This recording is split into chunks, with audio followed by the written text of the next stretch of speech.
Vanlalroluahtumi, Mizo Idol season 7. Ilo soma, atangan kan tebza in kutlo benga. Kao tepo hi, alay lekto.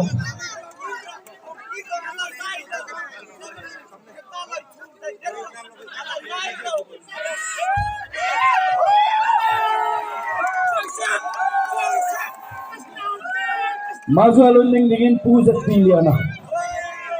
Som hal kalasa. Zoram chang fan eating oh.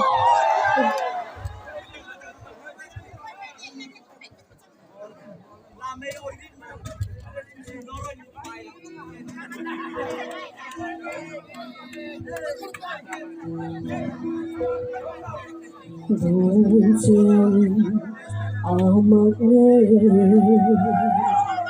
tan zoram nong sia rehio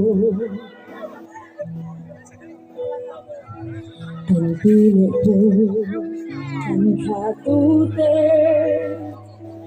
ron hu vei ron shve se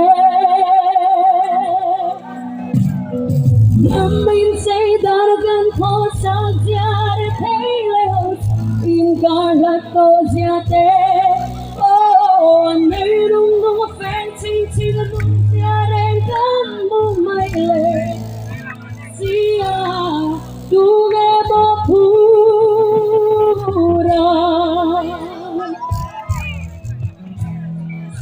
Isi me take a chito hi Semala zoram din Tripura Tu kutaye inhataka Tu nenange inhantale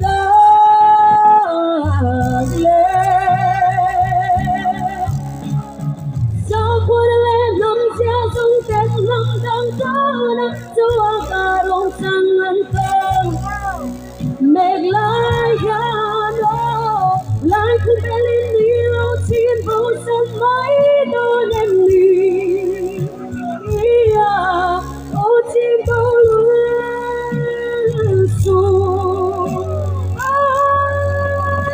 Kuya Aliam se si Zorang siang chan Tung din tun hiang dengan ngarang gaining thenkhat tawiawm ibeza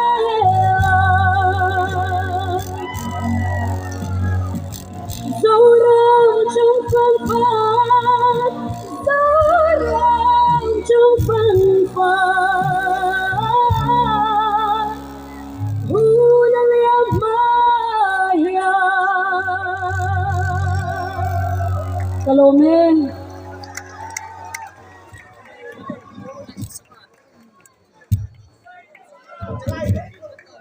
Vahan zai thiam tek beng be. Inwa din nam na zai thiam tiru. Azai na sakom meni. Azai zo che tang thanin ke ma hi